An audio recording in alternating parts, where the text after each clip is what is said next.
guys, this is Vanessa Serrano, sounding board 2. I'll get right into it again. Of course, this sounding board really covered like lesson 4, which had to do with privilege.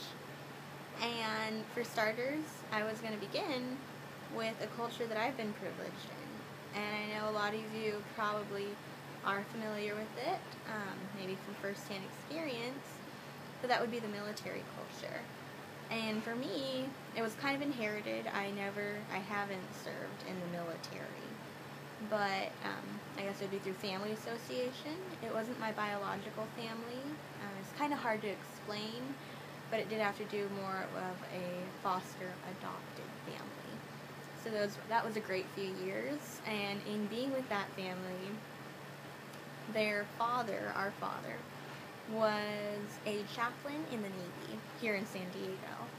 So, naturally, for the time that I was with them, I got a lot of military affiliation, and some of the privileges we'd enjoy, of course. Naturally, them as a military spouse and her children was, of course, all the great benefits with the military, which is medical, dental, anything that they need health-wise. But also, for us, it was base, where not everyone can get on base. And once on base, I mean, we can enjoy the events, the different activities they have going on throughout the month, and, I mean, shopping, tax-free, that kind of stuff. So that was a lot of the benefits that we enjoyed. And like I said, I know it was covered that privilege, sometimes, if you enjoy it, I mean, it's not necessarily from your own works. So ours was pretty much inherited. I'm not saying that the family didn't at all deserve it. I think they did, because of course the children for long periods of time had to deal with dad gone. And I mean, the wife, she had to raise 3 children plus 1 without a spouse always there. So it was kind of inherited, but at the same time there were some cons that came with it. And as far as a different culture, which I consider myself less privileged in, I wanted to use the example of a more scholastic event, which would be higher education, specifically college.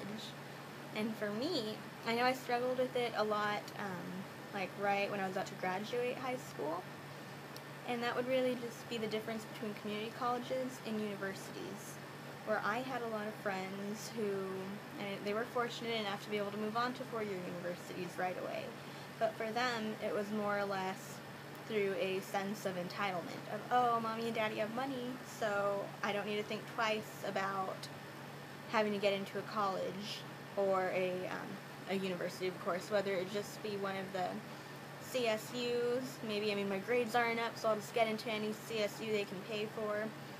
And I struggled with that for a while, because a lot of the times I had better grades than them, and I worked really hard throughout high school, but I wasn't able to get a scholarship. So, I think that it would be fair to say that those students or people who really, I'm not saying they never had to work for it, but it was more or less given to them, either through scholarships that they were lucky enough to get, or, of course, money that they had in their family.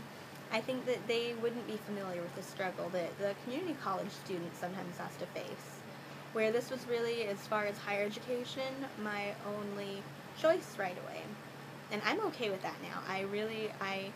I'm great with it. I understand that just because I'm going to a 2-year college first, it doesn't make my abilities any less.